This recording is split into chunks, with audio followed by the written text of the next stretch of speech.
Hey there, Billy West here. Welcome to my truck. And I want to talk a little bit about some things that just are on my heart this morning, having to do with letting other people define you.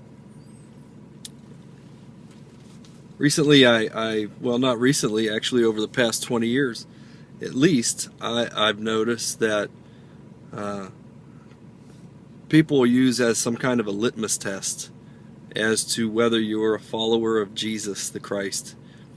And the little test that they use is whether you offend them by something you say or something you do or something that you believe. And I want to tell you that that is a bunch of nonsense. That is nothing more than a tool of the enemy to get you as a follower or a Christian or a believer to shut up. And I'm against this, and I'm not going to put up with that in my life. So that's their little litmus test, and if you fall for that ploy, you will shut up, and you will not speak for the Lord. You will cower, and you will be quiet. However, the guy that we follow, or that we claim to follow, he offended some people. People want to say that, hey, if you're a follower of Jesus or you're a Christian, you would never say something offensive. Baloney. They crucified him. They didn't crucify him because he said everything they wanted to hear. They crucified him because they were offended. And he said, blessed are those who are not offended by me. So they crucified him. So next time somebody tries to say, oh,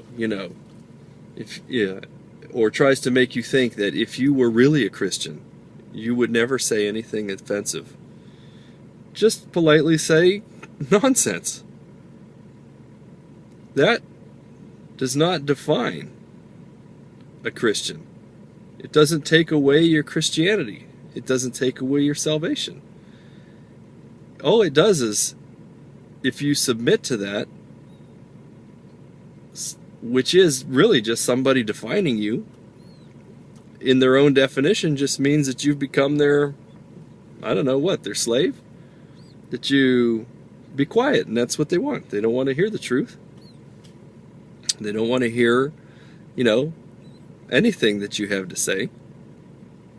And half of the time, I would say more than half of the time, that kind of thing is usually coming from somebody who's not even a believer. So if you submit to that, then you've not submitted to the Lord, you've submitted to them. And people have been using this as a ploy to shut the mouth of believers because our words have power. And they don't want to hear the voice of God even through you. And it doesn't even matter how nice you say it. You can say things with a big smile on your face, very kindly. And that is exactly how we should. But they don't want to hear it. They just want you to shut up. So if you submit to that, you'll end up just going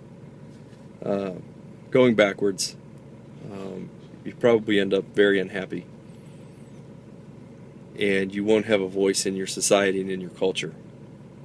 And so it's time for Christians to say, sorry, but you don't define me. And if you're offended, I wasn't trying to offend you. But that doesn't mean, and none of that means that I'm going to stop. So continue speaking the truth. If it offends some people, that's their problem. Okay? Take care. See ya.